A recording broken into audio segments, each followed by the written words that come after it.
반갑습니다. 오늘은 10월 3일 금요일입니다. 오늘 우리가 함께 다니엘 5장의 말씀을 살펴보기를 원합니다.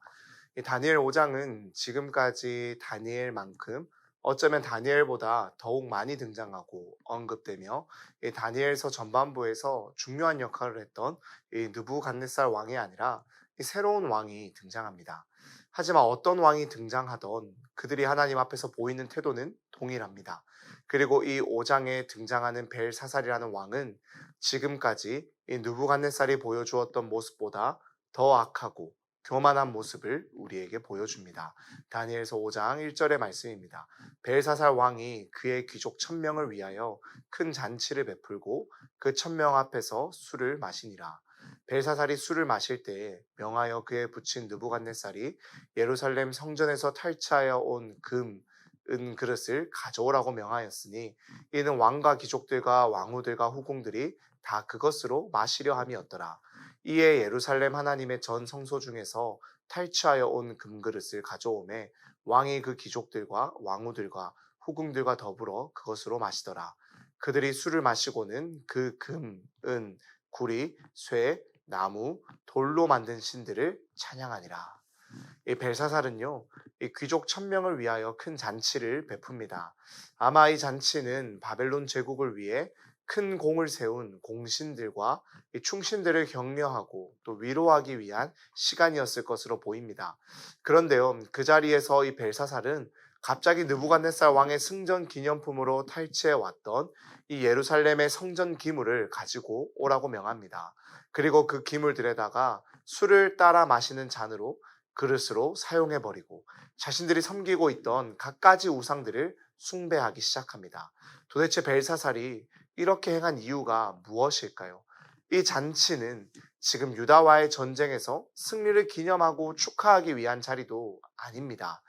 그리고 그 전쟁은 이미 시간상으로도 너무나도 앞선 시대, 즉 붙인 느부갓네살이라고 표현이 되어 있지만 실은 이 느부갓네살은 벨사살의 조부, 할아버지이기 때문에 이 유다와의 전쟁에서의 승리, 이 사건은 이미 너무나도 오래된 과거의 일입니다.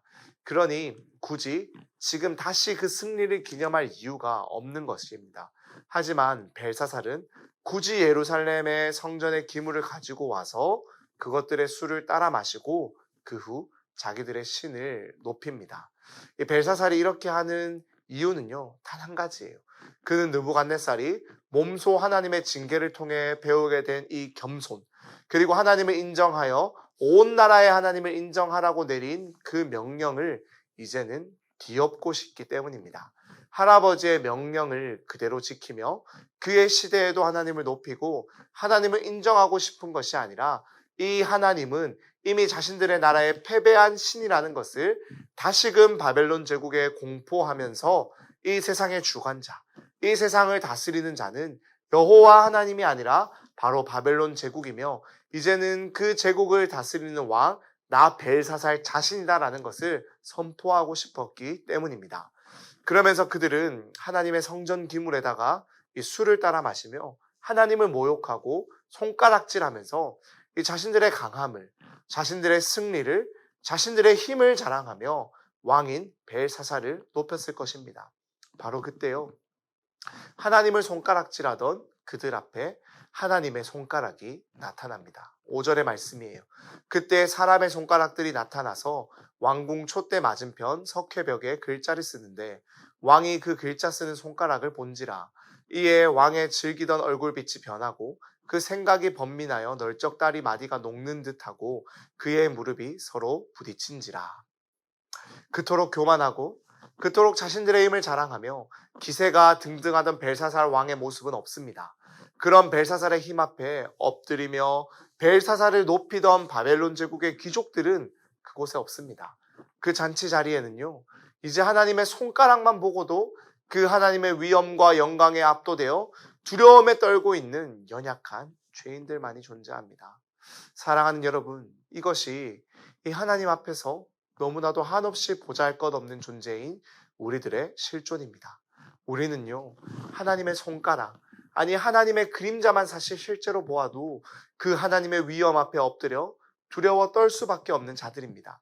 하나님이 우리 눈에 보이지 않고 하나님의 말씀이 날마다 우리 귓가에 정말로 들리지 않아서 우리는 하나님이 실제하지 않는다 생각하며 하나님을 두려워하지 않지만, 만일 하나님이 정말로 마음을 먹고 당신을 우리에게 나타내 보이신다면 우리는 그 하나님 앞에 엎드릴 수밖에 없습니다. 성경에 등장하는 수많은 믿음의 사람들도요, 하나님의 실제를 그들이 마주하게 되었을 때 보였던 반응은 동일합니다. 하나님, 나는 죄인입니다. 나를 떠나소서. 죄인인 내가 하나님의 실제를 보았으니 나는 이제 죽겠구나. 이것이 이 하나님의 영광을 마주한 자들의 동일한 반응입니다. 다니엘의 말씀을 통해서 하나님은 당신의 위엄을 우리에게 너무나도 잘 보여주십니다. 다니엘 1장은 하나님은 온 세상의 주관자이심을 보여줍니다. 계속되는 2장에서는 하나님은 모든 것을 계획하시고 계시하는 계시자로서의 모습을 보여줍니다. 이어지는 3장은 하나님은 우리를 능히 구원하시는 구원자이심을 알려줍니다. 그리고 지난 4장에서는 하나님은 심판자로서 악을, 교만을 분명히 그리고 능히 심판하시는 심판주이시다라는 사실도 알려주셨습니다. 그리고 이어지는 5장에서도 하나님은 마찬가지로 우리에게 당신을 알려주십니다. 그런데 이 하나님을 세상은 누구를 통해 알게 됩니까? 다시 말해서 하나님의 손가락을 그들이 보았고 그 손가락 앞에서 벌벌 떨고 있지만 그 손가락을 통해 말씀하시고자 했던 하나님의 뜻을 어떻게 그들이 이해하고 해석할 수 있었습니까? 바로 다니엘을 통해서예요. 다니엘은 그렇게 떨고 있던 왕 앞으로 나아가 하나님의 뜻을 해석하고 전달해 줍니다. 22절의 말씀입니다. 벨사살이여, 왕은 그의 아들이 되어서 이것을 다 알고도 아직도 마음을 낮추지 아니하고 도리어 자신을 하늘의 주제보다 높이며 그의 성전 그릇을 왕 앞으로 가져다가 왕과 귀족들과 왕후들과 후궁들이 다 그것으로 술을 마시고 왕이 또 보지도 듣지도 알지도 못하는 금, 은, 구리, 새와 나무, 돌로 만든 신상들을 찬양하고 도리어 왕의 호흡을 주장하시고 왕의 모든 길을 작정하시는 하나님께는 영광을 돌리지 아니한지라. 먼저 도대체 왜 서당 때 있었던 일을 통해서 받은 교훈을 기억하지 않느냐라고 질책합니다. 왜냐하면 죄인된 우리는요, 너무나도 쉽게 망각하기 때문이에요. 기억하지 않고 또 동일하고 죄된 본성으로 돌아가기 때문입니다. 그래서 그런 죄인들을 향해서 교만하고 악한 이 악인들을 향한 하나님의 뜻을 이제 그가 해석해 줍니다. 기록된 글자는 이것이니 곧 메네메네 데겔 우바르시니라. 그 글을 해석하건대 메네는 하나님이 이미 왕의 나라의 시대를 세워서 그것을 끝나게 하셨다 하며, 데겔은 왕을 저울에 달아보니 부족함이 보였다 하며, 베레스는 왕의 나라가 나뉘어서 메대와 바사 사람에게 준바되었다 함이니이다 하니, 벨사살은 자신이 하나님의 시대를, 하나님의 힘을, 하나님의 어떠함을 측량할 수 있고 달아볼 수 있고, 그래서 그 하나님보다 자신이 더 강하고 자신이 더 위대하고 자신이 더 크고 무겁다라고 생각했지만, 실제로 그 모든 것을 가장 정확하게 알고 달아볼 수 있는 분은 벨사살이 아니라 하나님입니다. 그래서 하나님은 벨사살의 시대를 저울에 달아보았고 너는 내 기준에 함량 미달이라고 선포하시며 이제 그의 나라를 나누어 다른 이에게 넘겨버리십니다. 그날 밤에 갈대아 왕 벨사살이 죽임을 당하였고 메대 사람 다리오가 나라를 얻었는데 그때의 다리오는 62세였더라. 이는 실제 역사의 기록으로 벨사살은 죽임을 당하고 그날로 바벨론의 역사는 끝이 나고 이제 메대와 바사, 즉 페르시아 제국의 역사가 시작됩니다. 사랑하는 여러분, 이렇게 다니엘 5장의 내용이 마무리가 됩니다. 이것을 통해 우리가 무엇을 기억해야 할까요?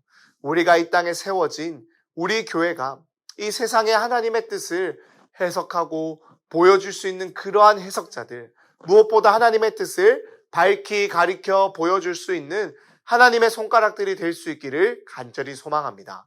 또한 동시에 기억할 것은요, 사실 우리 또한 하나님의 저울에 달려 측량당해서 그 값을 치루어야 할 존재들이었다라는 사실입니다.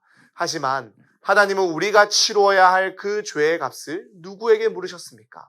바로 우리 예수님께로 돌리셨고 우리 예수님이 그 값을 다 치르게 하셨습니다.